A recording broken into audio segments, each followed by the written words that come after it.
வணக்கம். Sunstar media செய்திகள். புதுச்சேரி உழவர்கரை பகுதியில் அமைந்துள்ள ஸ்ரீ மீனாட்சி சுந்தரேஸ்வரர் திருக்கோவில் சித்திரை திருவிழாவை முன்னிட்டு திரு கல்யாண வைபவம் நடைபெற்றது. புதுச்சேரி அரசின் கல்வித்துறை மூலம் வெளியிடப்பட்டுள்ள புதிய அறிவிப்பு மாநிலத்தில் மொழிக் கொள்கை தொடர்பாக பெரும் சர்ச்சையை ஏற்படுத்தியுள்ளது. ஆந்திர பிரதேசத்தில் அடிக்கடி ஏற்படும் மின்வெட்டு மற்றும் இயந்திரங்கள் மூலம் பயிர் அறுவடை செய்வதால் பெட்ரோல் மற்றும் டீசலுக்கு அதிக தேவை ஏற்பட்டுள்ளது. புதுச்சேரி ஆனந்தரங்க பிள்ளை தோட்டத்தில் எழுந்தருளி இருக்கும் ஸ்ரீ நவநீத கிருஷ்ணர் திருக்கோவிலில் சித்திரை திருநாள் பிரம்மோற்சவ திருத்தேர் வீதி உலா நடைபெற்றது. இனி விரிவான செய்திகள். புதுச்சேரி உழவர்கரை பகுதியில் அமைந்துள்ள ஸ்ரீ மீனாட்சி சுந்தரேஸ்வரர் திருக்கோவில் சித்திரை திருவிழாவை முன்னிட்டு திரு கல்யாண வைபவம் நடைபெற்றது. புதுச்சேரி மேரி உழவர்கரை பகுதியில் அமைந்துள்ளது அருள்மிகு ஸ்ரீ மீனாட்சி சுந்தரேஸ்வரர் மற்றும் முத்து மாரியம்மன் தேவஸ்தானம். இந்த திருக்கோவிலில் சித்திரை பெருவிழாவை முன்னிட்டு திருக்கல்யாண மகோற்சவம் நடைபெற்றது. ஊர் பொதுமக்கள் சீர்வரிசை ஊர்வலமாக கொண்டு வர மீனாட்சி சுந்தரேஸ்வரருக்கு மாலை மாற்று நிகழ்வு நடைபெற்றது. யாகசாலையில் சிவாச்சாரியர்கள் வேத மந்திரங்கள் ஓத சுந்தரேஸ்வரர் மீனாட்சி அம்மனுக்கு மாங்கல்யம் அணிவிக்கும் நிகழ்வு நடைபெற்றது. தொடர்ந்து பக்தர்கள் அனைவருக்கும் மாங்கல்ய பிரசாதமாக வழங்கப்பட்டதை அடுத்து பக்தர்கள் வரிசையில் நின்று மீனாட்சி சுந்தரேஸ்வரர் வழிபட்டு சென்றனர். புதுச்சேரி கிருமப்பாக்கம் அடுத்த மணப்பட்டு கிராமத்தை சேர்ந்தவர் மணிகண்டன் பெயிண்டர் வேலை செய்து வருகின்றார். அதே பகுதியை சேர்ந்தவர் வசந்தராஜா. திருமணமான இருவரும் மணிகண்டனும் நெருங்கிய நண்பர்கள் ஆவார்கள். மணிகண்டன் அடிக்கடி வசந்தராஜா வீட்டிற்கு வந்து செல்வதால் வசந்தராஜாவின் மனைவிக்கும் மணிகண்டனுக்கும் கள்ள தொடர்பு ஏற்பட்டுள்ளது. இதனை வசந்தராஜா பலமுறை கண்டித்து உள்ளார். ஆனால் தொடர்ந்து மணிகண்டன் பழக்கத்திலேயே இருந்து உள்ளார்.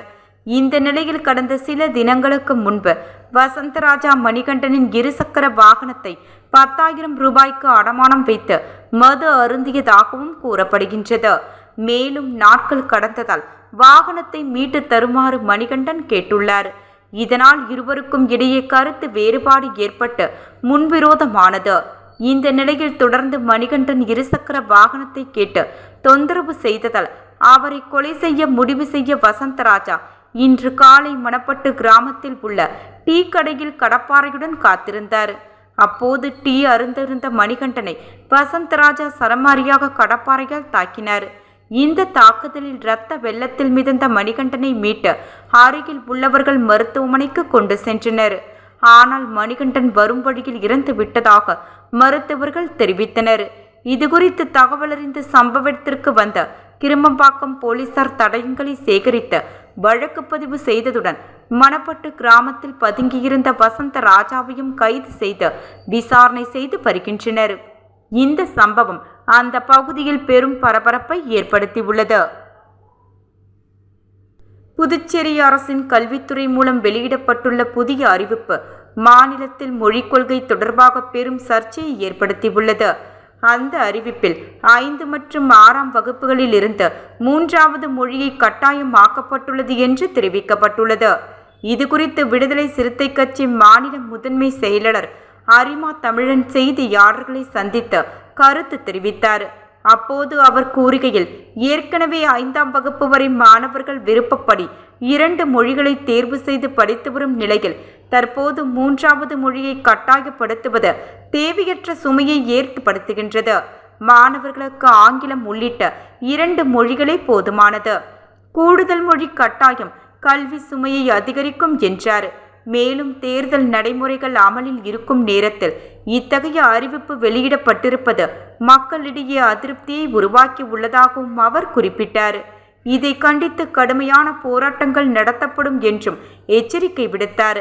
அவர் மேலும் கூறுகையில், புதுச்சேரியில் பிரெஞ்சு மொழி வரலாற்று முக்கியத்துவம் வாய்ந்ததாக உள்ளது.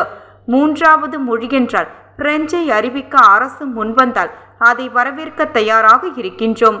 இல்லையெனில் இந்த அறிவிப்பை உடனடியாக ரத்து செய்ய வேண்டுமென்று வலியுறுத்தினர். இந்த சந்திப்பின் போது தலைமை நிலைய செயலாளர் அகன் உள்ளிட்ட மாநில மற்றும் மாவட்ட செயலாளர்கள் உடனிருந்தனர். ஆந்திர பிரதேசத்தில் அடிக்கடி ஏற்படும் மின்வெட்டு மற்றும் இயந்திரங்கள் மூலம் பயிர் அறுவடை செய்வதால் பெட்ரோல் மற்றும் டீசலுக்கு அதிக தேவை ஏற்பட்டுள்ளது. கடல் மற்றும் ஆற்றுப் பகுதியில் இறால் மற்றும் மீன் குட்டைகளில் அதிக ஜெனரேட்டர்களை பயன்படுத்தி வருகின்றனர்.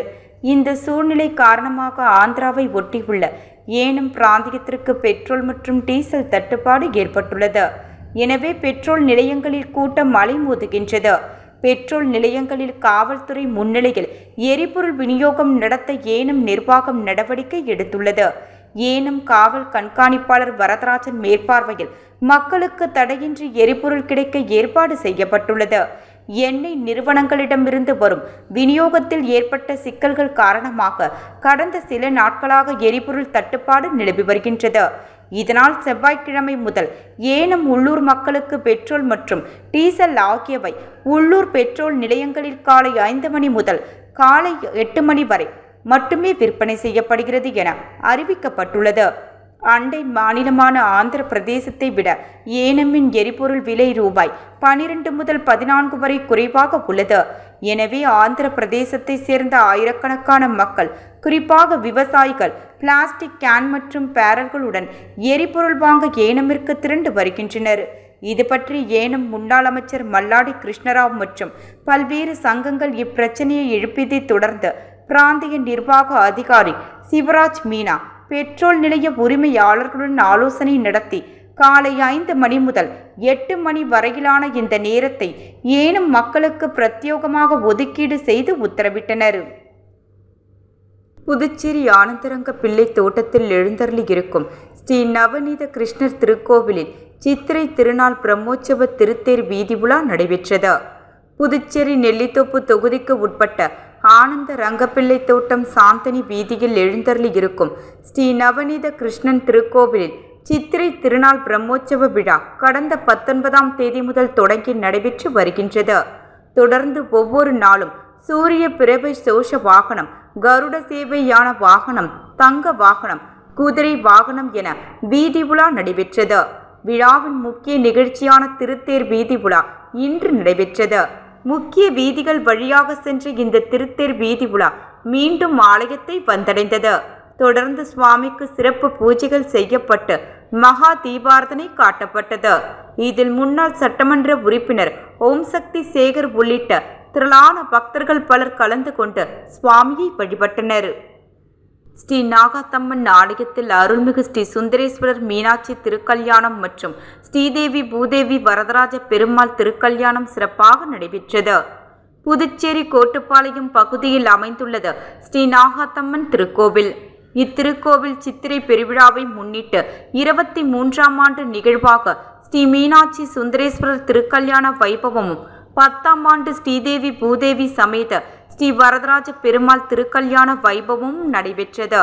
யாகசாலையில் வைக்கப்பட்ட மாங்கல்யம் வேத பாராயணம் பாட சுவாமிகளுக்கு அர்ச்சகர்கள் அணிவித்து மகா தீபாரதனை காண்பிக்கப்பட்டது. இதில் பக்தர்கள் அனைவரும் கலந்து கொண்டு மீனாட்சி சுந்தரேஸ்வரர் மற்றும் வரதராஜ பெருமாளை வழிபட்டு திருக்கல்யாண மாங்கல்யத்தை பிரசாதமாக பெற்று சென்றனர். மீண்டும் தலைப்பு செய்திகள். புதுச்சேரி உழவர்கரை பகுதியில் அமைந்துள்ள ஸ்ரீ மீனாட்சி சுந்தரேஸ்வரர் திருக்கோவில் சித்திரை திருவிழாவை முன்னிட்டு திருக்கல்யாண வைபவம் நடைபெற்றது.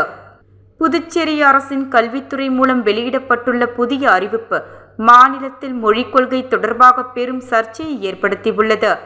ஆந்திர பிரதேசத்தில் அடிக்கடி ஏற்படும் மின்வெட்டு மற்றும் இயந்திரங்கள் மூலம் பயிர் அறுவடை செய்வதால் பெட்ரோல் மற்றும் டீசலுக்கு அதிக தேவை ஏற்பட்டுள்ளது. புதுச்சேரி ஆனந்தரங்க பிள்ளை தோட்டத்தில் எழுந்தருளி இருக்கும் ஸ்ரீ நவநீத கிருஷ்ணர் திருக்கோவிலில் சித்திரை திருநாள் பிரம்மோற்சவ திருத்தேர் வீதி உலா நடைபெற்றது. செய்திகள் நிறைவடைந்தன. நன்றி, வணக்கம்.